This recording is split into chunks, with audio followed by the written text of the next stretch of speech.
जय श्री राम। स्वागत है आप सभी का आपके YouTube चैनल चंद्रमंशा भक्ति पर। तो दोस्तों, इस वीडियो में हम लोग पढ़ेंगे उसके आगे जहाँ तक हमने पिछले वीडियो में पढ़ा है, सीखा है श्री रामचरितमानस को। तो चलिए दोस्तों, सीखते हैं उसके आगे। अगर आप वीडियो पर नए हैं तो प्लीज़ चैनल को सब्सक्राइब करके बेल आइकन प्रेस कर दीजिए और इस वीडियो को अगर पसंद आए तो लाइक और शेयर ज़रूर कीजिए दोस्तों। तो दोस्तों, हम लोगों ने इस दोहे तक पढ़ लिया है। अब चलिए उसके आगे हम लोग यहाँ से पढ़ते हैं।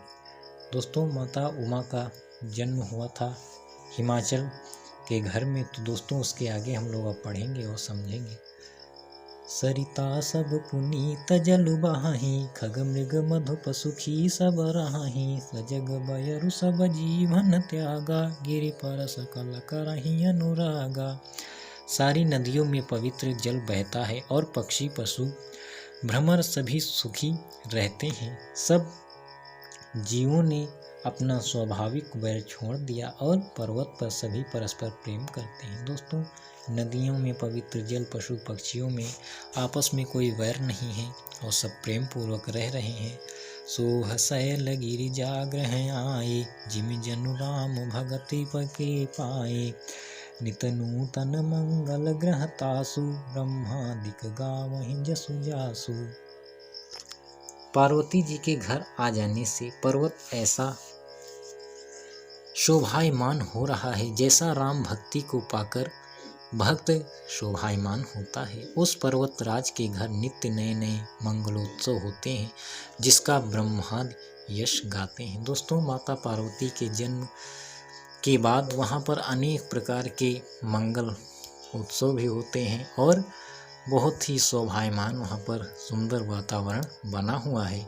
नारद समाचार सब पाए, कौतुक ही गिर गेह सिधाए। शैल राज बड़ आदर कीन्हा, पद पखारी बर आसन दीन्हा। जब नारद जी ने ये सब समाचार सुने तो वे कौतुक ही से हिमाचल के घर पधारे। पर्वतराज ने उनका बड़ा आदर किया और चरण धोकर उनको उत्तम आसन दिया। दोस्तों, नारद जी पहुंच गए, उन्होंने समाचार सुना तो उन्होंने पर्वतराज ने उनका खूब आदर सत्कार भी किया। नारी सहित मुनि पद सिरुनावा, चरण सलिल सबु भवन सिचावा। निज सौभाग्य बहुत गिरि बरना, सुता बोली मेली मुनि चरना। फिर अपनी स्त्री सहित मुनि के चरणों में सिर नवाया और उनके चरणोदक को सारे घर में छिड़काया। हिमाचल ने अपने सौभाग्य का बहुत बखान किया और पुत्री को बुलाकर मुनि के चरणों पर डाल दिया। दोस्तों, उन्होंने उनके नारद जी के चरण धुले और उनके चरणोदक को अर्थात चरणों का जो जल था उसको सारे घर में छिड़काया। दोस्तों, और फिर अपनी पुत्री को अर्थात पार्वती माँ जी को बुलाया और मुनि के चरणों में डाल दिया।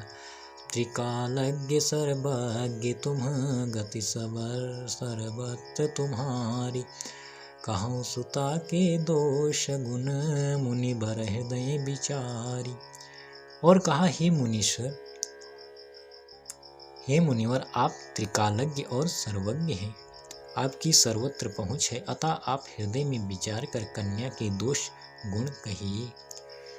कह मुनि बिहसी गूढ़ मृदुबानी, सुता तुम्हारी सकल गुण खानी। सुंदर सहज सुशील सयानी, नाम उमा अंबिका भवानी। नारद मुनि ने हंसकर रहस्य युक्त कोमल वाणी से कहा, तुम्हारी कन्या सब गुणों की खान है। यह स्वभाव से ही सुंदर, सुशील और समझदार है। उमा, अंबिका और भवानी इसके नाम हैं। दोस्तों, नारद जी उनको अर्थात हिमाचल जी को सब बता रहे हैं माता पार्वती के गुण और दोष। सब लक्षण संपन्न कुमारी, हुई संतत पियहि पियारी। सदा अचल यही कर अहिवाता, यही तेज सुपै पितु माता। कन्या सब सुलक्षणों से संपन्न है अर्थात सारे सुंदर और सुलक्षण गुण इसमें विद्यमान है। यह अपने पति को सदा प्यारी होगी, इसका सुहाग सदा अचल रहेगा और इससे इस सबसे इसके माता पिता यश पावेंगे। इसके कारण क्योंकि ये सदा सुहागन रहेगी तो इसके माता पिता भी यश पावेंगे।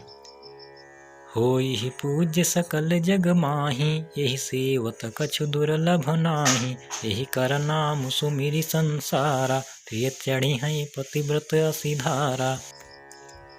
यह सारे जगत में पूज्य होगी और इसकी सेवा करने से कुछ भी दुर्लभ ना होगा। संसार में स्त्रियां इसका नाम स्मरण करके पतिव्रत रूपी तलवार की धार पर चढ़ जाएंगी। दोस्तों, नारद जी ने माता के सारे गुण बता रहे हैं। शैल सुलक्षण सुता तुम्हारी, सुनहु जे अब अवगुण दुई चारी। अगुण अमान मातु पितुहीना, उदासीन सब संशय छीना। हे पर्वतराज, तुम्हारी कन्या सुलक्षणी है। अब इसमें 2-4 अवगुण हैं, उन्हें भी सुन लो। गुणहीन, मानहीन, माता पिता विहीन, उदासीन, संशयहीन, लापरवाह। दोस्तों देखिए अब क्या कह रहे हैं। जोगी जटिलया काम मन, नगन अमंगल बेश। अस स्वामी यही कहाँ मिलही, मिली परिहस्त असिरेख। योगी जटाधारी, निष्काम हृदय, नंगा और अमंगल वेश वाला, ऐसा पति इसको मिलेगा। इसके हाथ में ऐसी ही रेखा पड़ी है। दोस्तों, नारद जी अब शिव जी के बारे में बता रहे हैं और दोस्तों देखिए क्या बता रहे हैं। सुनि मुनि गिरा सत्य जिय जानी, दुख दंपति ही उमा हर्षानी। नारद हूँ यह भेदु न जाना, दसाई कसमुझब बिलगाना। नारद मुनि की वाणी सुनकर और उसको हृदय में सत्य जानकर पति पत्नी हिमवान और मैना को दुख हुआ और पार्वती जी प्रसन्न हुई। नारद जी ने भी इस रहस्य को नहीं जाना क्योंकि सबकी बाहरी दशा एक सी होने पर भी भीतरी समझ भिन्न भिन्न थी। दोस्तों, जब ऐसा सुना तो हिमवान जी और मैना अर्थात माता पार्वती की माता जी ये लोग दुखी हो गए कि ऐसा वर मिलेगा मेरी पुत्री को। हर पिता को होता है ना कि अच्छा घर मिले, तो वही बात है कि शिव जी के वजह से तो दुखी हो गए, लेकिन माता पार्वती प्रसन्न है। सकल सखी गिरिजा गिरि मैना, पुलक शरीर भरे जल नैना। होई नम्रसा देव ऋषि भाषा, उमा सुबचन हृदय धरि राखा। सारी सखियां पार्वती, पर्वतराज, हिमवान और मैना सभी के शरीर पुलकित थे और सभी के नेत्रों में जल भरा था। देवर्षि के वचन असत्य नहीं हो सकते, यह विचार कर पार्वती ने उन वचनों को हृदय में धारण कर लिया।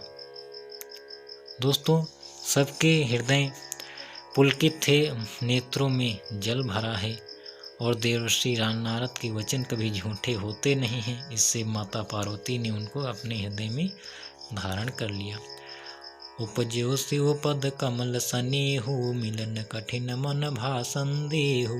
जानिकु अवसरो प्रीति दुराई, सखी उछंग बैठी पुनि जाई। उन्हें शिव जी के चरणों कमलों में स्नेह उत्पन्न हुआ, परंतु मन में यह संदेह हुआ कि उनका मिलना कठिन है। अवसर ठीक न जानकर उमा ने अपने प्रेम को छिपा लिया और फिर वे सखी की गोद में जाकर बैठ गईं। झूठी न होई देवर्षि बानी, सोचहि दंपति सखी सयानी। उरधरि धीर कहई गिरिराऊ, कहूँ नाथ का करियौ पाऊ। देवर्षि की वाणी झूठी ना होगी, यह विचार कर हिमवान, मैना और सारी चतुसखियां चिंता करने लगी। फिर हृदय में धीरज धरकर पर्वतराज ने कहा, हे नाथ कहिए अब क्या उपाय किया जाए। दोस्तों, शिव जी के बारे में अर्थात उन्होंने बताया नहीं है, केवल ऐसा भेष बताया है। तो पर्वतराज ने कहा है कि हे नाथ अर्थात नारद जी से उन्होंने पूछा कि इसका उपाय क्या किया जाए। कहा मुनि सहिमवंत सुनु, जो विधि लिखा लीलार। देव दनुज नर नाग मुनि, को न मेट निहार। मुनीश्वर ने कहा, हे हिमवान सुनो, विधाता ने ललाट पर जो कुछ लिख दिया है उसको देवता, दानव, मनुष्य, नाग और मुनि कोई भी मिटा नहीं सकता दोस्तों। तदपि एक मैं कहूँ उपाय, होई करे जो देव सहाई। जस बरु मैं बरन्यू तुम पाही, मिली उमहि तस संशय नाही। तो भी एक उपाय मैं बताता हूँ, यदि देव सहायता करें तो वह सिद्ध हो सकता है। उमा को वर तो निसंदेह वैसा ही मिलेगा जैसा मैंने तुम्हारे सामने वर्णन किया। जे बर के दोष बखाने, ते सब शिव पहि मैं अनुमाने। जो विवाह शंकर सन होई, दोषों गुण सम कह सब कोई। परंतु मैंने वर के जो दोष बतलाए हैं, मेरे अनुमान से वे सभी शिव जी में हैं। यदि शिव जी के साथ विवाह हो जाए तो दोषों को भी सब लोग गुणों के समान ही कहेंगे। दोस्तों, नारद जी कहते हैं कि ये जो दोष मैंने बताए हैं, तो ये सारे दोष तो शिव जी में मुझे नजर आते हैं, और अगर ऐसा हुआ, उनके साथ में विवाह हुआ, तब तो सब मंगल ही मंगल हो जाएगा। दोष भी गुणों के समान होते हैं दोस्तों, क्योंकि वो शिव हैं, जगत पिता हैं। जो अहिसे शयन हरि करही, बुध कछुति न कर दोषु न धरही। भानु कृषानु सरबरस खाही, तिन कह मंद कहत को नाही। जैसे विष्णु भगवान शेषनाग की सैया पर सोते हैं, तो भी पंडित लोग उनको कोई दोष नहीं लगाते। सूर्य और अग्निदेव अच्छे बुरे सभी रसों का भक्षण करते हैं, परंतु उनको कोई बुरा नहीं कहता। दोस्तों, नारद जी कह रहे हैं, जैसे भगवान विष्णु जी शेषनाग की सैया पर सोते हैं, लेकिन पंडित लोग उनको गलत नहीं उस बात को कहते हैं कि उनको उस शेष पर नहीं सोना चाहिए, कोई नहीं कहता।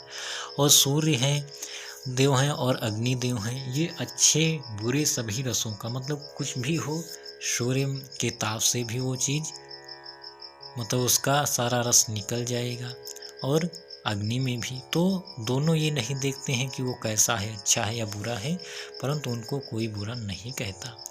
शुभ अरु अशुभ सलिल सब बहाई, सुर सरि को अपुनीत न कहई। समरथ कहूँ नहीं दोष गोसाई, रवि पावक सुर सरि की नाई।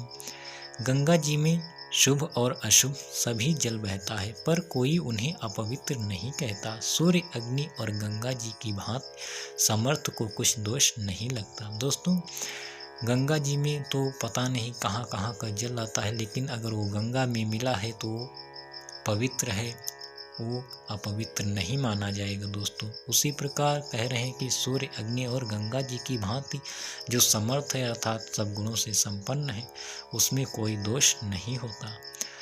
जो असय हिसिसा कराहि नर, जड़ विवेक अभिमान। परहि कल्प भरि नरक महु, जीव की ईश समान। यदि मूर्ख मनुष्य ज्ञान के अभिमान से इस प्रकार होड़ करते हैं, तो वे कल्प भर के लिए नरक में पड़ते हैं। दोस्तों, अगर ऐसी बातों पर लोग अगर टिप्पणियाँ करते हैं, इसको गलत मानते हैं, तो एक कल्प तक वो नरक में पड़े रहेंगे।